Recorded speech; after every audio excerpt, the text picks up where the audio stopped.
যুক্তরাষ্ট্রের নিউ ইয়র্কে নানা আনুষ্ঠানিকতায় উদযাপিত হল বাংলাদেশ আওয়ামী লীগের ৭৫তম প্রতিষ্ঠাবার্ষিকী। নিউ ইয়র্ক প্রতিনিধি কানু দত্ত জানান, প্লাটিনাম জয়ন্তী উপলক্ষে জ্যাকসন হাইটসের ডাইভার্সিটি প্লাজায় উপস্থিত ছিলেন যুক্তরাষ্ট্র আওয়ামী লীগ ও অঙ্গ সহযোগী সংগঠনের নেতৃবৃন্দ।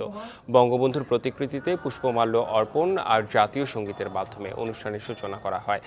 এরপর পায়রা ও বেলুন উড়িয়ে কর্মসূচি উদ্বোধন করেন যুক্তরাষ্ট্র আওয়ামী লীগের সভাপতি ডক্টর সিদ্দিকুর রহমান।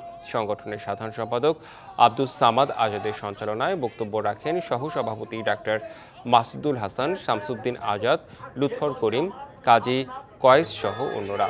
এছাড়া বর্ণাঢ্য এক শোভাযাত্রা জ্যাকসন হাইটসের বিভিন্ন সড়ক প্রদক্ষিণ করে।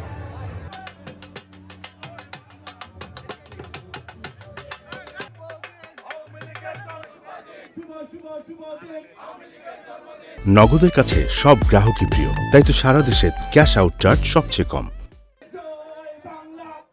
বাংলাদেশ আওয়ামী লীগ জনগণের প্রয়োজনে তৈরি হয়েছিল আজ থেকে ৭৫ বছর আগে ঢাকা। সে দলটি বাংলাদেশকে বর্তমানে সম্পূর্ণত দেশ থেকে অন্যান্য দেশের দিকে এগিয়ে নিয়ে যাচ্ছে। আমাদের আপনাদের সবার প্রিয় মাননীয় প্রধানমন্ত্রী জননেত্রী শেখ হাসিনার নেতৃত্বে